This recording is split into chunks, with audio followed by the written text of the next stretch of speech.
up guys? Welcome back to my channel. It's me again, Elongo Vlog.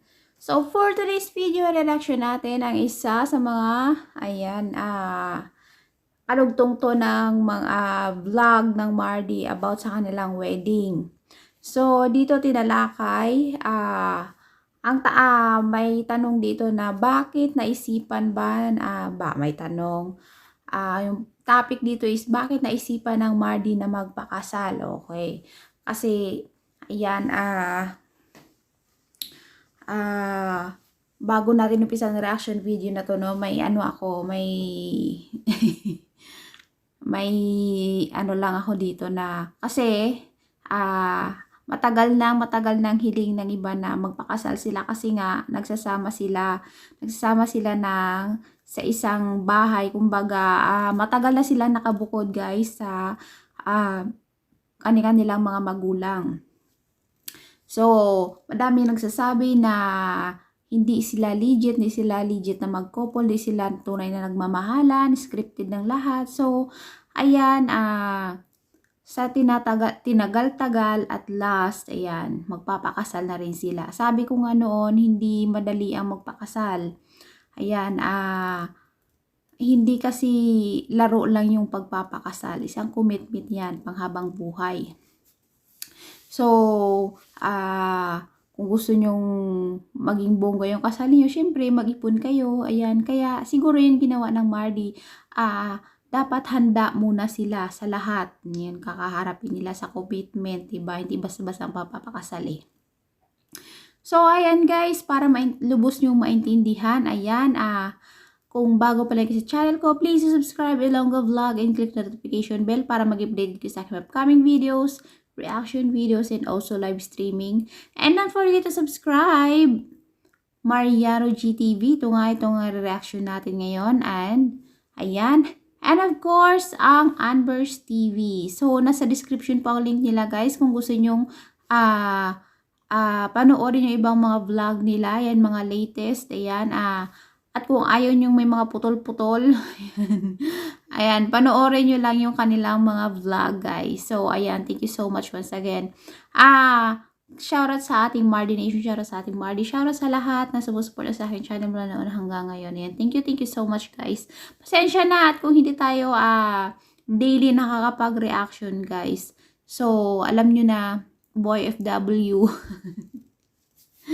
So, ayan guys, samahan nyo ko, ayan, hanggang matapos ang video na ito guys. So, alamin natin ano nga ba ang rason. Ayan guys, let's play the video. Bawal magsama yung isang magpartner na hindi pa sila ikinakasal sa harap ni Papa Jesus.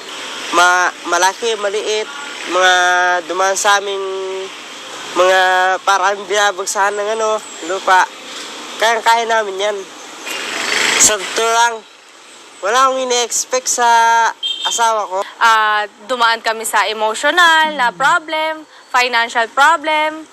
Kumbaga, yung feelings is mutual, gusto niyang magpakasal, gusto mo magpakasal, and walang pilitan. So, kung mahal mo talaga yung tao, ako nag-expect ako sobrang dami pa kasi hindi pa naman talaga kami totally na talagang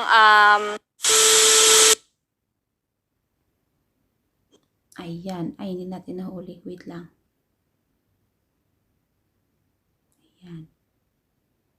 Ayan. Ano yung mga pumasok sa isipan nyo? Bakit gusto nyo na magpakasal ngayong taon? So, ayan guys, no, ayan, sa akin lang yan. Hindi ko pa alam yung laman ng video na ito. Pero para sa akin, no, ang ganda ng nilang dalawa, no, kasi alam nyo, hindi biro yung magsama kayo sa isang bubong na, hindi pa matured yung isip nyo. Yes, totoo guys. Kasi hanggang ngayon mga bata pa rin talaga sila kung tutusin. Mga bata pa yung edad nila. Pero inyo si Mariano G 21, tapos si Cindy Girl 23, di ba? Batang-bata pa. So, 4 na taon. Ayan. 4 na taon sila magkarelasyon. Ilang taon ba silang nagsama sa isang bubong? So, di ba? Kahit andyan naman minsan yung mga magulang, pero hindi hindi siya talagang daily or subaybay talaga sa kanilang bahay. So, talagang may ano na, sila lang talaga. So, ang dami nilang pinagdaanan, guys, no? Siguro kung sa akin, ang galing, no? Kasi, bago sila napakasal, talagang kinilala muna nila ang mga sarili. Isa't isa. Kinilala muna nila yung, kung ano yung mga weakness, mga, ah, ugali, di ba? Ang galing. At least, bago sila ikinasal, kilala nila ang sarili nila. Kilala na nila ang bawat isa. Kung ano yung may mga ayaw yung isa, di syempre alam na ng isa, di ba? Talagang pinaghandaan nila itong bagay na ito. At saka, syempre, nag-decide sila na yung talagang sinigurado muna nila sa kanilang mga sarili, siguro, no? Na talagang gusto nilang maging sila forever, char. Pero wala naman talagang forever. At least may together, guys. So, ayan na, guys. Pasensya na binibitin ko kayo. So, ayan, pagpatuloy na natin ang video na ito. Naisip namin ni Cindy Girl na matagal na rin kami nagsasama. So, syempre alam naman natin yun na sa ating mga Katoliko na syempre bawal magsama yung isang magpartner na hindi pa sila ikinakasal sa harap ni Papa Jesus. So, syempre naisip namin ni Cindy para hindi kami magkasala, para hindi na umaba yung pagkakasala namin. Gagawin namin, magpakasal na lang kami para sagrado na yung namin pagsasama.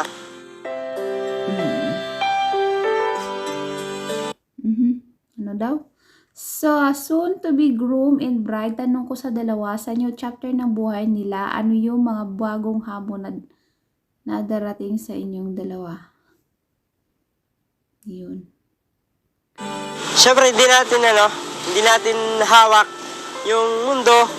So, hindi natin alam kung ano mangyayari bukas, kung ano mangyayari mamaya, kung ano mangyayari sa susunod na araw. So, syempre, ang ina-expect ko lang naman sa amin dalawa ni Cindy Girl is maging maganda yung pagsasama namin ni Cindy hanggang sa ikasal kami, hanggang pagtaas namin ikasal. And syempre, ina-expect ko din magandang buhay at syempre magkaroon ng masayang pamilya at magandang pamilya. Ayan, wait lang. Sa new chapter ng kanilang buhay, handa na ba sila na harapin ang mga hamon na darating sa kanila?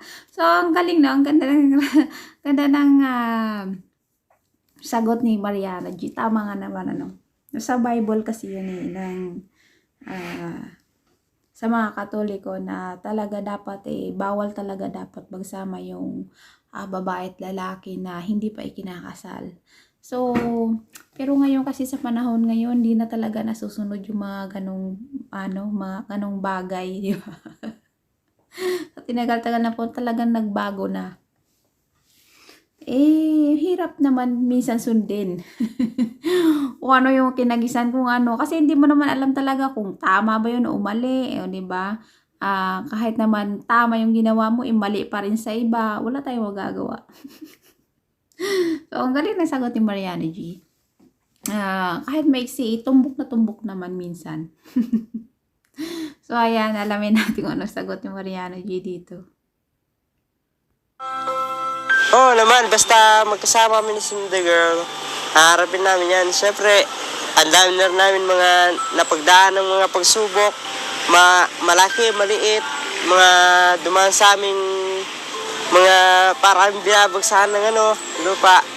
Kaya namin yan. Sa magiging bagong tunang buhay, ano daw? Sa magiging bagong yugto ng kanilang bagong buhay, may mga ina-expect ba sila sa isa't isa na hindi pa nakikita o nararamdaman sa tagal ng panahon ng kanilang pagsasama? Yan. Tingnan natin. Ayan, pakinggan natin ang sanagot ni Mariana G dito. Sa totoo lang, wala akong ina-expect sa asawa ko. Kung ano lang yung kung ano lang yung pinapakita niya sa akin, mga parang masaya na ako. Mga kahit anong gawin niya sa aming relasyon, mga kontento ako doon. Parang wala nang ine-expect na kahit ano pa. Basta kung saan siya masaya at kung saan ako masaya, susuportahan ko siya. Kumbaga parang magsusuportahan na kami dalawa. Yun lang. Ano yung wish nyo bago pagtapos? Ang wish ko, siyempre, sa after ng kasal namin, siyempre, maging maganda yung ano namin, yung, kahit hindi naman gano'n, basta maging maganda na yung pagsasama namin dalawa, at siyempre, mabiyayaan na kahit isang Ayan, oy, ayun. Talagang gusto ni Mariano yung magkaroon ng baby Mariano eh. Kahit kami din naman excited na kami. Excited na kami magka-baby kayo. Ano kaya no? Ayan, ready na nga ba talaga kayo magka-baby? Kasi, hindi din basta-basta maging magulang. Yan, so sana pagkatapos ng kasal nyo maging matatag pa rin kayo. Matatag kayo, ayan, maging masaya kayo. Mas lalong pagtibayin ang inyong pagmamahalan. Ayan guys, diba? Lahat naman tayo hinihiling yung maging talagang wala maging problema sa kanilang pagsasama. or 2, 3, 4, 5, 10. 10. So, Baboy. kahit 2 lang, okay na yan. Siyempre, marami pang mga blessings. Yun na yung wish ko. And di kami magkasakit 2. At marami pang mga trabahong dumating sa amin, kahit marami yan, tatanggapin namin. Yun lang. Ano yung mga pumasok sa isipan niyo? Bakit gusto niyo? Bukod syempre sa maging legal yung pagsasama namin dalawa ni Mariano G, guys. Gusto talaga namin na magpapakasal ka kasi hindi dahil gusto mo lang malegal yung pagsasama nyo. Magpapakasal ka kasi mahal mo yung tao. Kumbaga, yung feelings is mutual. Gusto niyang magpakasal, gusto mo magpakasal, and walang pilitan. So, kung mahal mo talaga yung tao, at ready ka na makasama siya sa habang buhay na tatahakin nyo, di ba? Why not na magpakasal kayo? Ganun lang. Oh, I love you na Cindy girl. Ang galing, ang sarap sa tenga ng sagot ni Cindy girl. Ito yung real talk, or ito talagang legit. O diba guys, satisfied guys sa sagot ni Cindy girl. Magkaiba man sila ng sagot ni Mariano G, pero ito talaga yung pinakagusto ko. Diba? Dito mo malalaman na talagang mahal niya si Mariano G. Diba guys? Woo! Tama, walang sapilitan. Ready na talaga. Kaya wala na siyang ibang hinihiling pa na ibang mamahalin kundi si Mariano G. Ayan, magpapakasal sila dahil mahal nila ang isa't isa, kundi hindi lang sa para maging legal daw. Kasi mahal mo yung tao. Diba? Tanggap niya na lahat. Yun. Kung mahal mo yung tao, ipakasalan mo. Kung ano yung tanong ko Mariano? Successful, hindi ko pa masasabing successful kami. Maaaring dumaan kami sa emotional na problem,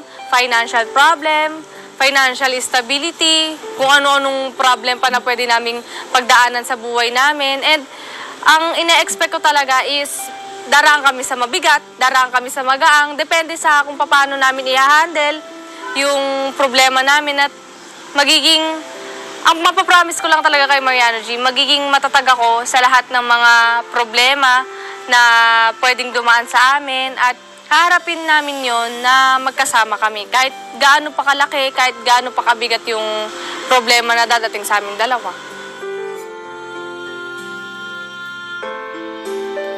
Never mong mapapaghandaan ang isang bagay kasi hindi mo alam kung kailan darating ang problema, hindi mo alam kung kailan yan susulpot, at hindi mo alam kung meron ka bang magiging solusyon sa isang problema agad-agad, di ba? So, ang maganda kong magagawa talaga is, kung hindi man namin mapaghandaan yung problema na darating sa amin, ang mapapangako ko is sabay naming harapin. Siyempre, tatatagan namin yung loob namin, tatatagan ko yung loob ko, kasi yun naman talaga dapat yung gawin, is maging matatag, maging malakas, at Ayan. Ito talagang personality ni Cindy Girl. Talagang palaban si Cindy Girl, guys. Hindi ito basta-basta sumusuko talaga sa hamon ng buhay. So, di ba, mula noon hanggang ngayon, ayan, matatag pa rin siya. Yan. Ipinaglalaban niya kung ano talaga yung gusto niya, 'di ba? Gusto niya si Mariano, gusto niya magkasama sila. So talagang ipinaglaban niya si Mariano G. Kahit ang daming-daming nang babasya kanya. So ito yung literal na babaeng palaban na 'yan. Hindi matitibag. Ayan. So, ayan, thank you Cindy Girl. Ayan, pagtibayin nyo palalo yung pagmamahalan ninyo ni Mariano G. Huwag kang susuko, huwag mong susukuan. Ayan, si Mariano G.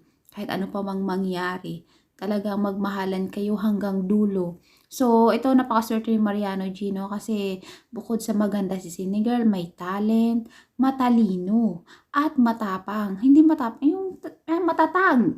Ayan, may paninindigan. So, ayan si Cindy Girl, guys. Sa mga hindi pa nakakilala, di ba? Yan ang Cindy Girl. Cindy Girl namin, ayan. Ang queen. Ang queen sa buhay ni Mariano G.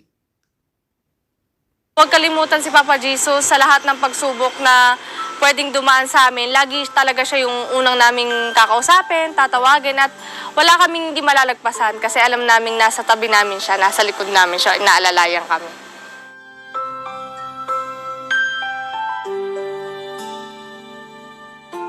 Ako kay Mariano G, wala akong ine-expect sa kanya. Kaya kami tumagal ng ganito katagal, guys, kasi hindi kami nag-e-expect sa isa't isa. Kung meron siyang gustong ipagawa sa akin, gusto ko sinasabi niya.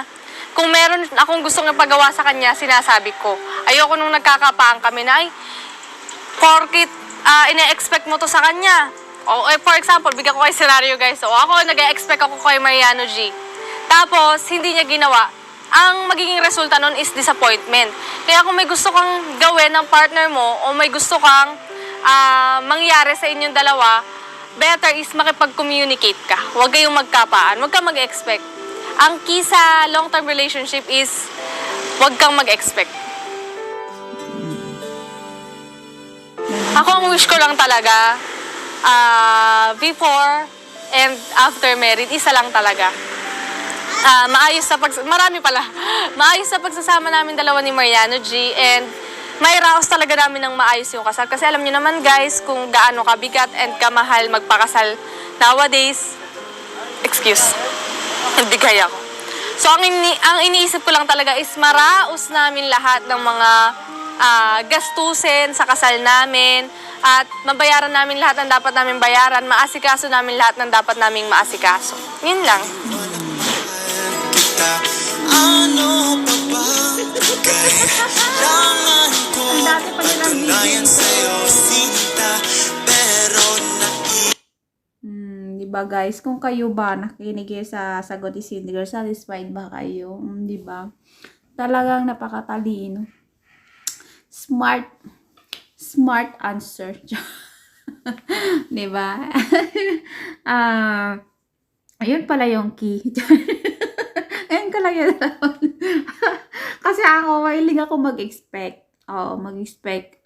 Gusto ko kasi, syempre, sa isa't isa, diba? Parang kilala nyo ng isa't isa. Pagka kilala mo na kasi yung isang tao, dapat alam mo na yung kahinaan niya, kung saan siya magiging masaya, kung ano yung mga ayaw niya, diba? So, ako talaga, hindi ako kasi talaga maprangka. So, ako minsan naghihintay lang.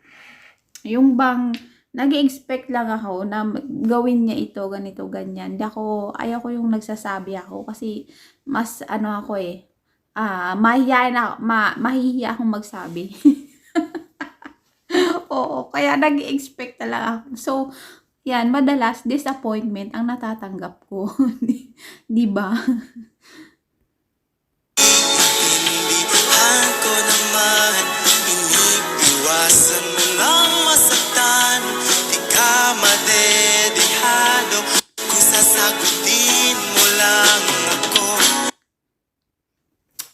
mag-CPR sa music to.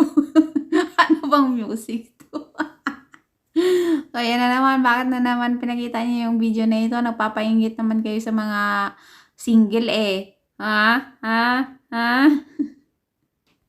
Paninindigan kita, oo, mamahalin kitang buong buo, kahit sa pagtanda. So, dito, payat pa si Mariano G. Ngayon, mataba na si Mariano G, di ba guys? Napansin nyo, may laman na talaga si Mariano G. Talagang, kung si Cindy Girl naging slim, si Mariano G naman, nagkalaman na. Diba? Kaya, mas lalong gumwapo si Bunso. Talaga, iba naman talaga. Iba talaga magmahal si Cindy Girl. Ako'y sa'yo,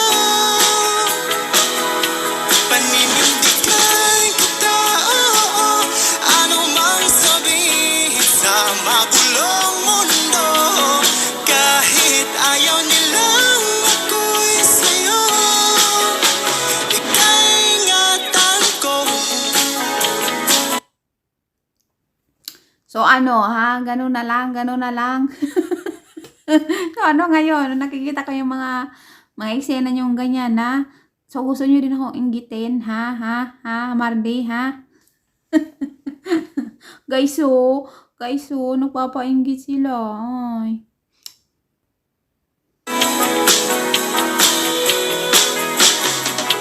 Kakakilig ka sa tuwing lumalapit ka na sinta, nawawala ang angas ko, pilit man na itago pa.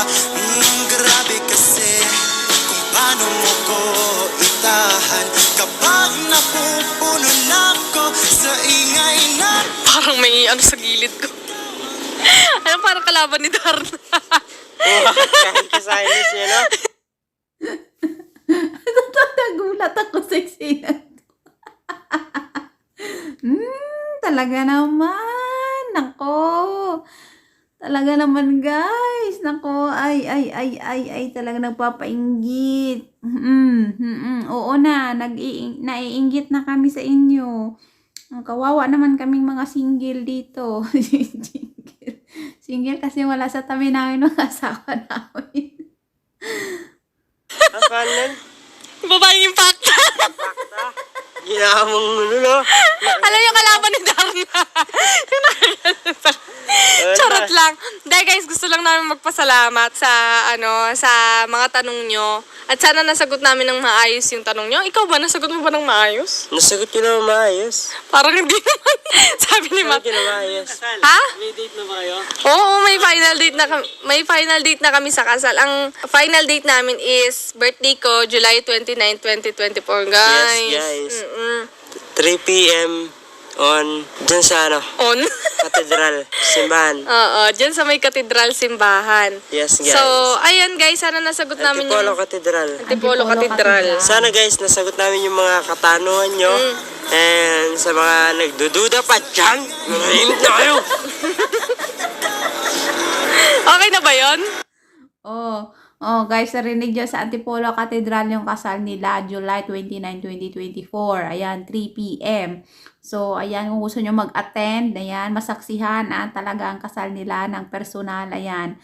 Ayan, guys, save the date, take note. Ayan, huwag nyong kalimutan, guys. Diba? Sana all na lang talaga. Kailan kaya namin mamimit ang Mardy? Okay. Paninindigan kita, oo. So, ayan, dito na tayo magtatapos, guys. Paninindigan daw. So, ayan, guys. Dito na tayo magtatapos. So, ayan, sa mga nagtanong niyan sa Mardy. So, hope na nasatisfied kayo sa mga sagot nila. So, ayan guys, thank you so much sa pagsama sa akin mula umpisa hanggang matapos ang video na ito. Yan, hope na nasatisfied kayo sa mga sagot ng Mardy at may mga natutunan. Ayan, hope na may natutunan din kayo sa mga sagot nila, diba? So, ayan guys, kita-kits po ulit tayo sa akin next reaction video. Ingat po lahat. I love you all guys. Babush!